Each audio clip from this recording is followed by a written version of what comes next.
ST महामंडळात 2,000 कोटी रुपयांचा घोटाळा. हा घोटाळा खासगी बसेस महामंडळात घेण्यासाठी केलेल्या करारामध्ये करण्यात आला, असा आरोप अंबादास दानवे यांनी केला. त्यानंतर तो करार रद्द करून नव्याने निविदा राबवण्याचे आदेश मुख्यमंत्र्यांनी दिले. या प्रकरणी खासदार संजय राऊत यांनी म्हटले, घोटाळ्यास जबाबदार एकनाथ शिंदे व भरत गोगावले यांच्यावर गुन्हे दाखल करा व त्यांची चौकशी आर्थिक गुन्हे शाखेने केली पाहिजे व याचा तपास ईडी कडे सोपवण्यात यावा, अशा प्रकारचं वक्तव्य संजय राऊत यांनी केलं. एसटीची दुसरी अपडेट. एसटी महामंडळात नोकर भरती करा असं महाराष्ट्रातील तरुण म्हणत आहेत.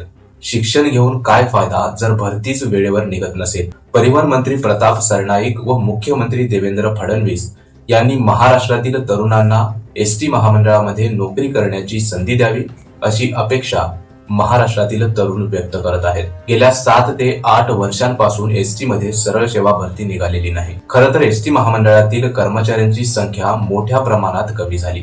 त्यामुळे अतिरिक्त ताण एसटी कर्मचाऱ्यांवर पडत आहे. हा ताण कमी करायचा असेल तर आता फक्त एकच पर्याय आहे, तो म्हणजे एसटी महामंडळात कर्मचाऱ्यांची भरती करणे. याविषयी परिवहन मंत्र्यांनी लवकर निर्णय घ्यावा, अशी अपेक्षा महाराष्ट्रातील तरुणांची आहे. एसटीची दुसरी अपडेट. एसटीची भाडेवाढ होणार नाही, असा संकेत उपमुख्यमंत्री अजित पवार यांनी दिले. इतके दिवस सगळीकडे बातम्या चालू होत्या की एसटीची भाडेवाढ होणार आहे, परंतु एसटीचे भाडेवाढीचा प्रस्ताव मंत्रिमंडळाकडे गेलेला नाही आणि सध्या एसटी महामंडळात खराब बसेसचे प्रमाण वाढलेले आहे.